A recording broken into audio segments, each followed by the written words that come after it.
کائنات صلی اللہ تعالی علیہ وسلم ارشاد فرماتے ہیں کہ جب کوئی بندہ مومن مجھ پر درود پڑھتا ہے اللہ رب العزت اس کی سانس سے ایک فرشتہ پیدا فرماتا ہے.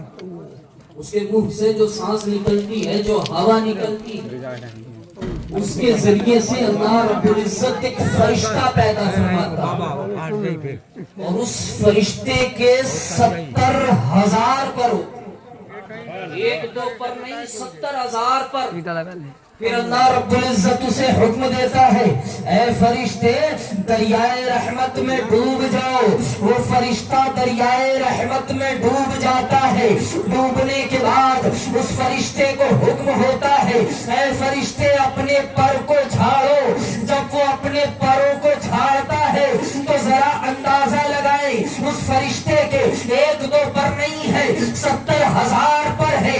اللہ رب العزت جب اسے حکم دیتا ہے کہ اپنے پروں کو جھاڑو، جب وہ فرشتہ اپنے پر جھاڑتا ہے تو اندازہ لگائیں کتنی بوندیں گرتی ہوں گی. وہ ہر اس بوند سے، ہر گرنے والی بوند سے اللہ رب العزت ایک فرشتہ پیدا فرماتا ہے اور ہر فرشتے کو حکم دیتا ہے کہ جس نے درود پڑھی ہے اس کے حق میں قیامت قائم ہونے تک دعائیں مغفرت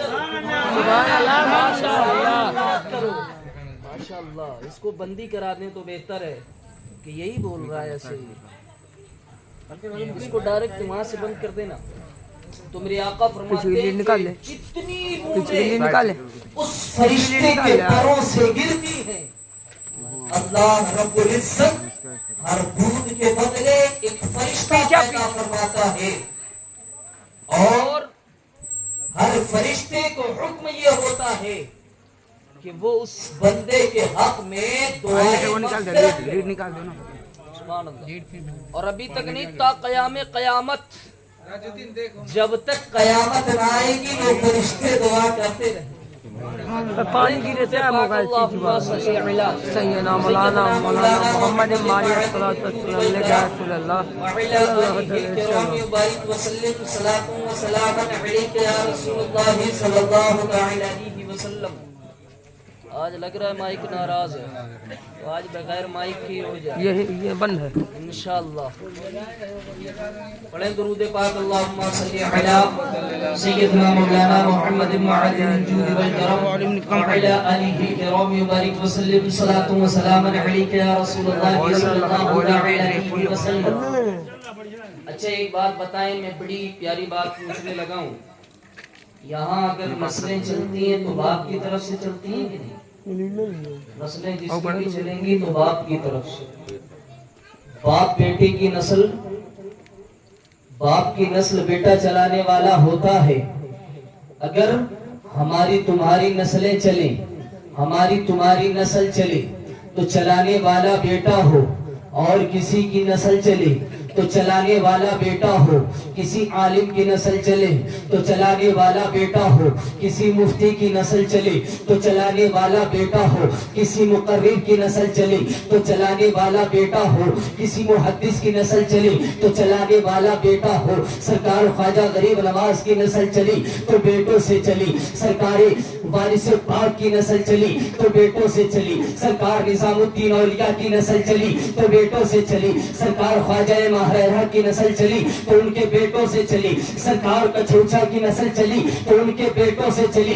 سرکار غوث اعظم کی نسل چلی تو ان کے بیٹوں سے چلی. اور اوپر چلو، حضرت عمر کی نسل چلی تو ان کے بیٹوں سے چلی. حضرت ابو بکر کی نسل چلی تو ان کے بیٹوں سے چلی. حضرت عثمان کی نسل چلی تو ان کے بیٹوں سے چلی. مولائے کائنات کی نسل چلی تو ان کے بیٹوں سے چلی. دنیا کا رول یہ ہے، دنیا کا قانون یہ ہے، دنیا کا قانون یہ ہے کہ نسل چلتی ہے تو بیٹے سے چلتی ہے، نسل چلتی ہے تو بیٹے سے چلتی ہے. مگر میرے آقا فرماتے ہیں کہ میری نسل چلے گی تو میری فاطمہ سے چلے گی. میری نسل چلے گی تو فاطمہ سے چلے گی. دنیا کا رول یہ ہے، نسل چلے تو بیٹوں سے چلے، نسل چلے تو بیٹوں سے چلے. یہیں سے حضرت فاطمہ کی عظمت سمجھو، یہیں سے ان کا وقار سمجھو کہ میرے مصطفیٰ کی نسل کو آگے بڑھانے والی حضرت فاطمہ،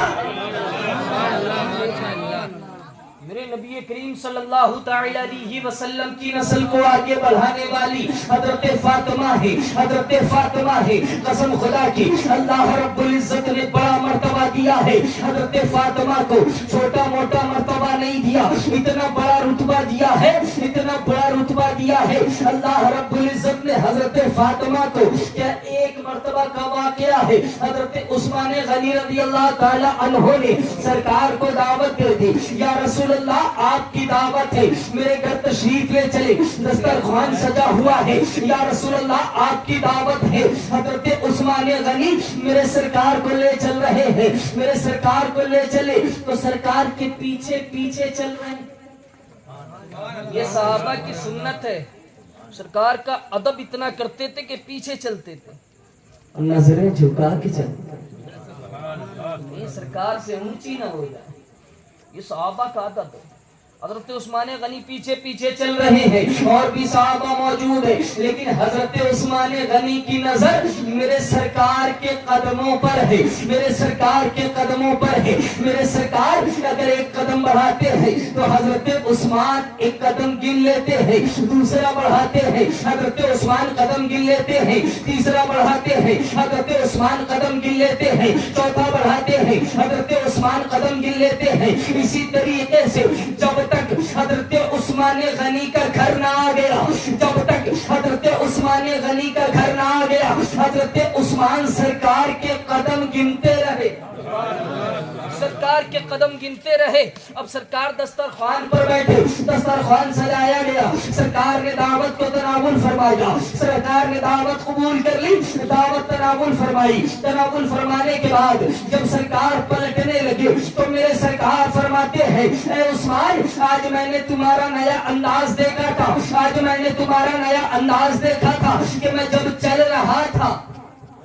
توجہ کیجئے گا، حضرت عثمان تھے کہاں؟ سرکار کے پیچھے، سرکار کے پیچھے۔ میرے سرکار فرماتے ہیں عثمان میں نے دیکھا تھا، میرے سرکار فرماتے ہیں عثمان میں نے دیکھا تھا کہ جب میں چل رہا تھا تو تم قدم گن رہے تھے۔ اے عثمان کیا وجہ تھی؟ آخر تم قدم گن رہے تھے، اے عثمان کیا وجہ تھی؟ حضرت عثمان فرماتے ہیں یا رسول اللہ، حضرت عثمان عرض کرتے ہیں یا رسول اللہ اس کی وجہ یہ تھی، یا رسول اللہ میں نے آپ کو دعوت دی اور میں نے دل میں تمنا یہ کی تھی کہ سرکار جب مسجد نبوی سے نکلیں گے تو میرے گھر آنے تک میں سرکار کے جتنے قدم پڑیں گے ان قدم کی ہر عدد کے بدلے میں ایک ایک غلام آزاد کر دوں گا۔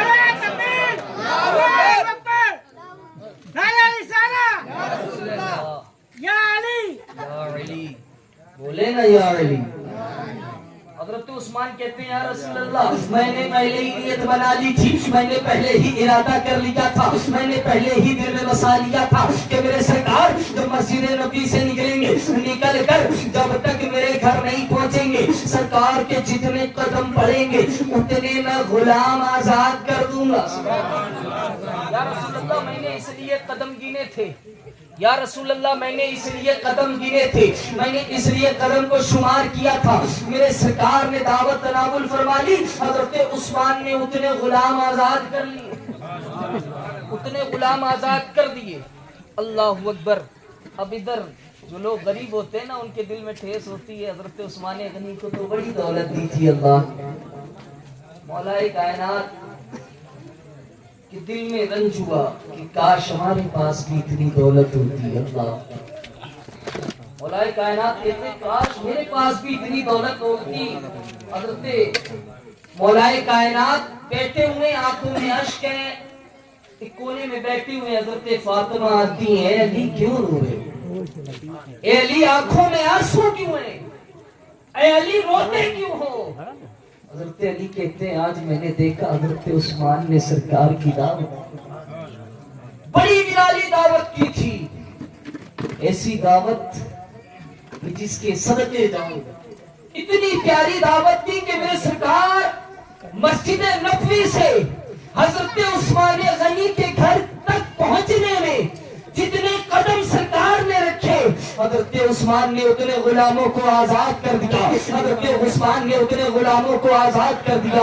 لیکن اے فاطمہ، میرے پاس تو دولت نہیں ہے، میرے پاس تو پیسہ نہیں ہے، میرے پاس تو اتنی دولت نہیں کہ میں اتنے غلاموں کو آزاد کر سکوں، میری تو یہ بھی حیثیت نہیں کہ میں سرکار کو دعوت دے سکوں۔ حضرت فاطمہ کہتی ہے، اے علی جاؤ سرکار کو دعوت دے دو، اے علی جاؤ سرکار کو دعوت دے دو۔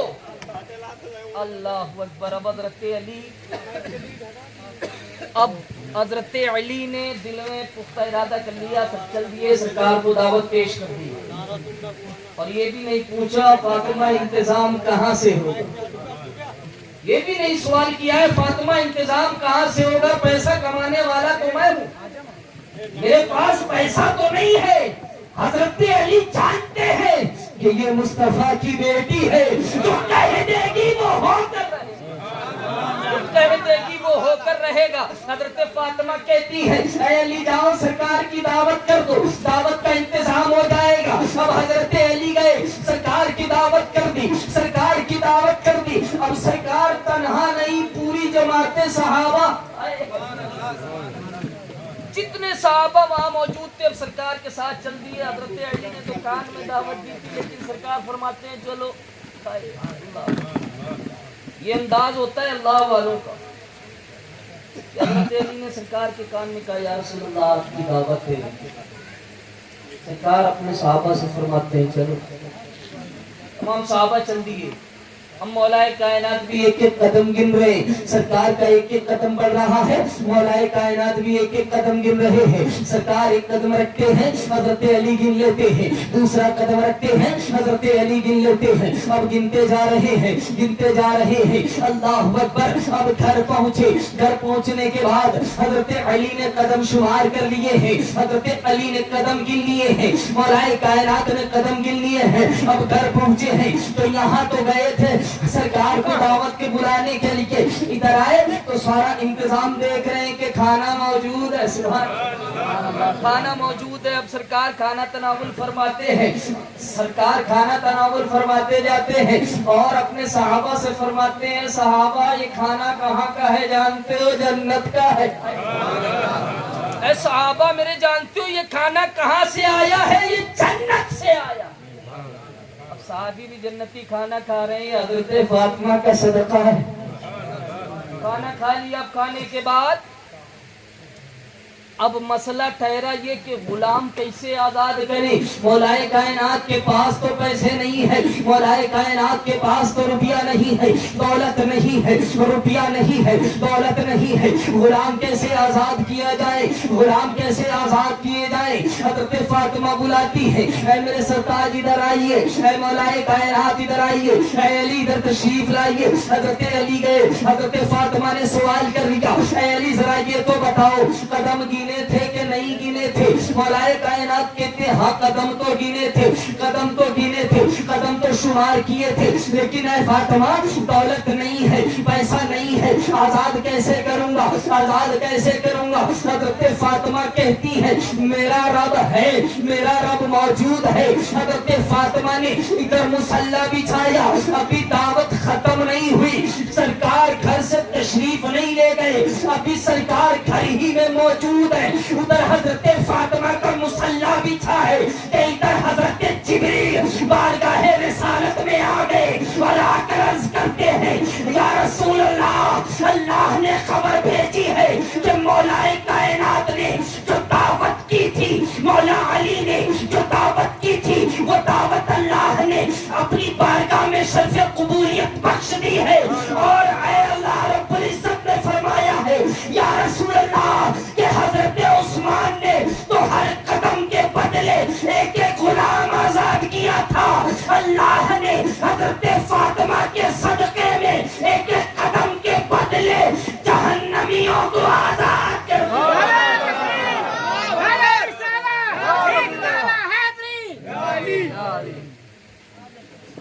جتنے غلام آزاد کیے گئے تھے عثمان غنی نے ہر ایک قدم کے بدلے غلاموں کو آزاد کیا تھا. حضرت عثمان نے ہر ایک قدم کے بدلے غلاموں کو آزاد کیا تھا. لیکن حضرت فاطمہ کی دعاؤں کا صدقہ دیکھو. کسی کو غلامی سے آزادی دلانے دینا یہ ایک دنیاوی کام ہے. دنیا میں کسی کو نعمت بخش دینا ہے, لیکن جہنم سے بچا لینا بڑی عظمتوں والی بات ہے کہ نہیں ہے؟ کیونکہ جہنم میں جائے گا کون؟ جس کے لیے جہنم میں جانے کا حکم ہو گیا ہوگا, جس پر جہنم میں جانا واجب ہو گیا ہوگا, وہی تو جہنم میں جائے گا. لیکن حضرت فاطمہ کی دعاؤں کے صدقے جن پر جہنم واجب ہو چکی تھی انہیں جہنم سے آزاد کر کے جنت عطا کر. حضرت فاطمہ ہے, یہ حضرت فاطمہ ہے. لیکن ہمارا تمہارا کیا حال ہوتا ہے؟ حضرت فاطمہ کے کردار پہ عمل نہیں کرتی ہماری عورتیں. اگر کوئی مانگنے والا آ جائے نا ہاں تو کا دہی دے. صحیح بتا رہا ہوں, حقیقت یہی ہے. ہمارے یہاں کوئی مانگنے والا آ جائے تو در سے بھگا دیا جاتا ہے کہ نہیں؟ حقیقت یہی ہے, بھگا دیا جاتا ہے. لیکن وہ خاندان اہل بیت ایسے تھے, خاندان رسول ایسے تھے کہ اپنے تو اپنے دشمنوں کو بھی عطا کرتے. ماشاءاللہ رحمت بڑی زوروں پر ہے, اور اس رحمت سے بھاگو نہ, آگے بڑھے چلے جاؤ. بڑے درود پاک اللہم صلی علی سیدنا مولانا محمد المعدن الجود والکرم وعلی آلہ الکرام وبارک وسلم صلاۃ و سلام علیک یا رسول اللہ صلی اللہ علیہ وسلم. اللہ رب العزت ہر ایک چیز کا انتظام کرتا ہے. جانتے یہ بارش کا انتظام کس لیے ہوا ہے؟ میں ایک چھوٹا سا نقطہ دے رہا ہوں جو میرے ذہن میں آیا. یہ بارش کا انتظام کس لیے ہوا ہے؟ جو دوسری پارٹی ہماری خواتین حضرات کی طرف سے بڑی آوازیں آتی تھی, آج بارش پڑ رہی, ادھر شور آئے گئی.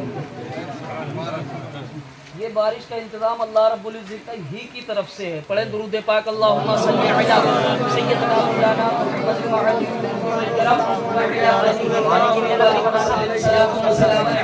رسول اللہ صلی اللہ علیہ وسلم. تو حضرت فاطمہ کی زندگی بڑی پیاری ہے, قسم خدا کی بڑی نرالی زندگی ہے. حضرت فاطمہ کوئی ایسی ویسی شخصیت کا نام نہیں ہے, بڑی عظیم ذات مبارکہ. بلکہ یوں کہہ لے کہ جب حضرت فاطمہ کی وفات ہوئی تھی نا, حضرت فاطمہ کی وفات ہوئی تو حضرت ابو بکر مسجد نبوی سے نکلے تو دیکھا مولائے کائنات روح ہے, مولائے کائنات روح ہے. تو حضرت ابو بکر نے سوال کیا, علی روتے کیوں ہو, تمہاری آنکھوں میں آنسو کیوں ہیں؟ حضرت علی فرماتے ہیں آج امت سے وہ چھن گئی کہ جو امت کے حق میں سب سے زیادہ دعا کرتی ہے. ہم تم کیا کرتے ہوں گے, زیادہ سے زیادہ ان کا ذکر ہی تو کر لیں گے نا. لیکن حضرت فاطمہ وہ ہیں, حضرت فاطمہ کی ذات مبارکہ وہ ہے. مولا حسین فرماتے ہیں کہ میری امی جان رات بھر نماز پڑھتی, رات بھر نماز پڑھتی. جب صبح کا وقت ہوتا دعا کے لیے ہاتھ اٹھاتی تو سب سے پہلے ہمارے تمہارے لیے دعا کرتی, ہمارے تمہارے لیے دعا کرتی. مولا حسین فرماتی کہ میری امی جان جب دعا کرتی تھی تو سب سے پہلے دعا امت محمدیہ کے لیے کرتی, امت محمدیہ کے لیے کرتی. مولا حسین عرض کرتے امی جان کبھی ہمارے لیے بھی دعا کر دیا کرے, کبھی ہمارے لیے بھی دعا کر دیا کرے. حضرت فاطمہ فرماتی اے بیٹا میری دعا پر سب سے پہلا حق میرے نبی کی امت کا. سوچو رسول کی بیٹی ہمارے لیے کتنی دعائیں کرتی تھی, رسول کی بیٹی کتنی دعائیں کرتی تھی. مگر آج ہم سے ادب تک نہیں ہوتا, ادب تک نہیں ہوتا. اہل بیت کا جو ادب کا حق ہے وہ ادا نہیں ہوتا, اہل بیت کے ادب کا حق نہیں ادا ہوتا. جانتے ہو کتنا ادب کرتے ہیں علماء. سرکار مفتی اعظم ہند رحمت اللہ تعالی علیہ کا نام سنا ہے کہ نہیں؟ سرکار مفتی اعظم ہند کون ہے؟ سرکار اعلی حضرت کے سب سے چھوٹے بیٹے. تو ان کا ایک مرید تھا, مرید تو اس نے کہا میرے پیر بہت عظیم ہیں, مفتی اعظم ہند ہیں, ایک شخص سے کہا تو وہ شخص کہتا تمہارا اہل سنت والوں کا یہی حال ہے, تمہارا سنیوں کا یہی حال ہے, جس کو نہیں اس کو عظیم بنا دیتے, جس کو نہیں اس کو اعظم بنا دیتے ہو, مفتی اعظم, مان لو مفتی بھی اور اعظم بھی. تو کہا نہیں وہ واقعی میں مفتی اعظم. کہا میں نہیں مانتا.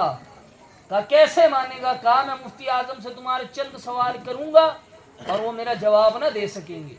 اللہ اکبر, میرا جواب نہ دے سکیں گے. حضور مفتی اعظم ہند کا مرید کہتا ہے چل میرے ساتھ چل, تو اپنے سوال کر لینا, تو اپنے سوال کر کے تسلی حاصل کر لینا, تسلی حاصل کر لینا. اللہ اکبر. اب حضور مفتی اعظم ہند کے دربار میں آپ کا مرید بھی ہے اور اس کا ساتھی بھی ہے جو یہ کہہ رہا تھا تم سب کو مفتی اعظم بنا دیتے ہو, سب کو اعظم بنا دیتے ہو. میں ان سے ایک ایسا سوال کروں گا کہ وہ جواب نہ دے سکیں گے. وہ ساتھ میں کھڑا ہے. حضور مفتی اعظم ہند سے جب ملاقات ہوتی ہے, مرید کہتا ہے حضور یہ ایسا ایسا شخص ہے اور یہ کہہ رہا ہے کہ میں تمہارے مفتی اعظم سے ایک ایسا سوال کروں گا کہ وہ جواب نہ دے سکیں گے. اللہ اکبر. اب اس سوال کرنے والے نے جانتے ہو کیا سوال کیا تھا؟ وہ سوال کرنے والا کہتا ہے تم مفتی اعظم ہند ہو, ذرا یہ تو بتاؤ میرے سرکار کی بیٹیاں کتنی تھیں؟ اللہ اکبر. یہ تو عام سا سوال ہے کہ نہیں؟ عام سا سوال ہے. سرکار کی 4 بیٹیاں تھیں. ایک چھوٹے سے چھوٹا مولوی بھی جانتا ہے, لیکن سوال کس سے ہوا؟ حضور مفتی اعظم ہند سے. وہ یہ سمجھ رہا تھا بہت بھاری سوال کر رہا ہوں, مگر اس سوال کا وزن اب سمجھ میں آئے گا. سرکار مفتی اعظم ہند نے جواب نہیں دیا. سرکار مفتی اعظم ہند اٹھ کر اندر چلے گئے. اللہ اکبر. اب اس کو کہنے کا موقع مل گیا. وہ حضور مفتی اعظم ان کے مرید سے کہتا ہے دیکھو میں کہہ رہا تھا نا کہ تمہارے پیر صاحب کو اس کا جواب معلوم نہیں ہوگا, تمہارے پیر صاحب کو اس کا جواب معلوم نہیں ہوگا. دیکھو اندر چلے گئے کتابوں میں دیکھنے, دیکھو کتاب میں دیکھنے چلے گئے ہیں. اب حضور مفتی اعظم ہند جب اندر گئے تھے تو جانے کے وقت سر پہ امامہ نہیں تھا, سر پہ امامہ نہیں باندھ رکھا تھا, لیکن بہت تھوڑے دیر کے بعد آئی, تھوڑا وقت گزارنے کے بعد آئی. اب جب حضور مفتی اعظم ہند آئے ہیں تو چہرے سے پانی کی بوندیں ٹپک رہی ہیں, ہاتھوں سے ایسا لگ رہا ہے حضور مفتی اعظم ہند نے جیسے ابھی وضو بنایا ہو اور سر پر امامہ باندھا ہوا ہے. اور امامہ باندھنے کے بعد حضور مفتی اعظم آتے ہیں اور کہتے ہیں اپنے سوال کو پھر سے دہراؤ, اپنا سوال پھر سے دہراؤ. وہ پھر کہتا ہے کہ یہ بتاؤ سرکار کی کتنی بیٹیاں ہیں؟ حضرت حضور مفتی اعظم ہند جواب دیتے ہیں کہ 4 بیٹیاں ہیں. حضرت زینب ہے, حضرت ام کلثوم ہے, حضرت رقیہ ہے, حضرت فاطمہ ہے. مرید تڑپ کر پوچھنے لگا حضور یہ تو کوئی ایسا سوال نہ تھا, یہ تو کوئی ایسا سوال نہ تھا جس کو دیکھ کر جواب دیا جائے. اندر کمرے میں کیوں گئے تھے آپ؟ یہ تو کوئی ایسا سوال نہ تھا کہ جس کا جواب دیکھ کر دیا جائے. حضور مفتی اعظم ہند فرماتے ہیں اے میرے مرید سن لے, میں کتاب میں دیکھنے نہیں گیا تھا بلکہ وضو بنانے گیا تھا, اس لیے کہ میں نے سرکار کی بیٹیوں کے نام آج تک بغیر وضو نہیں لیے. یہ ہوتا ہے ادب, یہ ہوتا ہے ادب. حضور مفتی اعظم ہند فرماتے کہ میں نے آج تک سرکار کی بیٹیوں کے نام بغیر وضو نہیں لیے, اس لیے کہ وہ پاک بیٹیاں ہیں.